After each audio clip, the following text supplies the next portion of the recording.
I just think Ole Miss botched the whole thing, and they're being treated as these heroes, as these victims. Lane told him he was leaving 8 days ago, 9 days ago, and they still let it drag out till after the Egg Bowl. They could have told him to hit the bricks 9 days ago. Yeah. They could have said, get out of here. You're not coaching the Egg Bowl. You're not coaching anything. Get out of here. We're moving on. And they didn't. They dragged it out, and they dragged it out. I don't know. I don't know if they thought they could convince him to stay. I don't know if they thought they could trick him to stay, if they could use the playoffs to make him stay. I don't know what it was, but it was always headed towards a messy divorce. We are here. Ultimately, it's just a guy who took a better job. That's all it is. It is a guy who believes in his heart that Baton Rouge is a better opportunity than Oxford, so he took it. Well, but in that respect, and I think it's also a guy who, I don't know if I totally agree with that, because this is going to happen at LSU. I think this is a guy who needs to be in the spotlight, because I don't believe it's necessarily a better job. I don't know why in this day of college football, he's leaving a spot where he could win the national championship in a matter of weeks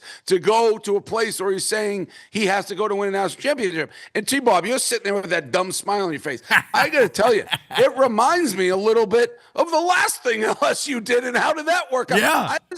I mean, Brian Kelly is sitting there at Notre Dame, and they're like, well, I can't win big at Notre Dame, and they're getting ready for a playoff run, and LSU comes in and takes them. And who has had the better program since Brian Kelly left has been Notre Dame, and hasn't even been close. And I don't think anyone's sitting there right now arguing like, can you win a championship at Notre Dame? Of course you can.